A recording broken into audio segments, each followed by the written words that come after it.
Šeit tā aura ir vienkārši vienreizēja, tiešām patīkama. Un jūs kā saimnieki esat šeit iedevuši otro elpu šai ēkai. Un vispār, cik jūs esat atvērti, ja?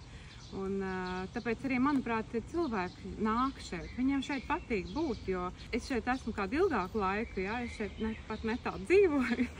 Un tā kā ir šeit, tā šeit nav bijis. Šeit arī pirms tam bija citas nodarbības un arī jogas nodarbības, bet tā kā ir tagad, tā šeit nav bijis vēl. Paldies jums par to, ko jūs šeit esat tiešām otru elpu iedevuši vietai un arī cilvēkiem patīk, un tas ir redzams.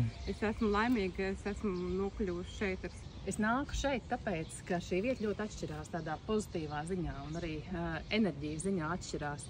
Viņa ievelka un dod tādu iedvesmu un spēku patiesībā pēc tās garās dienas, kas ir bijusi. Saprot, tas vakars būs tik piepildīts, ka tu būsi gatavs lidot, tik piepildīt ar enerģiju, ka, darām kaut ko vēl vairāk. Vieta ir fantastiska, un jūs kā saimnieki esat, man liekas, tās vietas dvēsele. Pirmo reizi satiekoties arī liekas ģimene, kas uzbūvēs ko tādu un dalās, ir zelta vērtēts. Bet tā sajūta pilnīgi savādāk, pilnīgi tāda. Tagad tiešām, ko nozīmē, kad cilvēks iedod par savu to enerģiju un vispār, ka nāk un grib un tā labvēlība apkārt. Tiešām, super, super.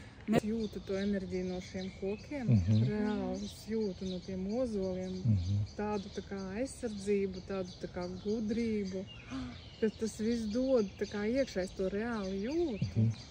Un man gribās atgriezties vēl un vēl un vēl. Es tiešām biju pārsteigta, ka tā vieta ir.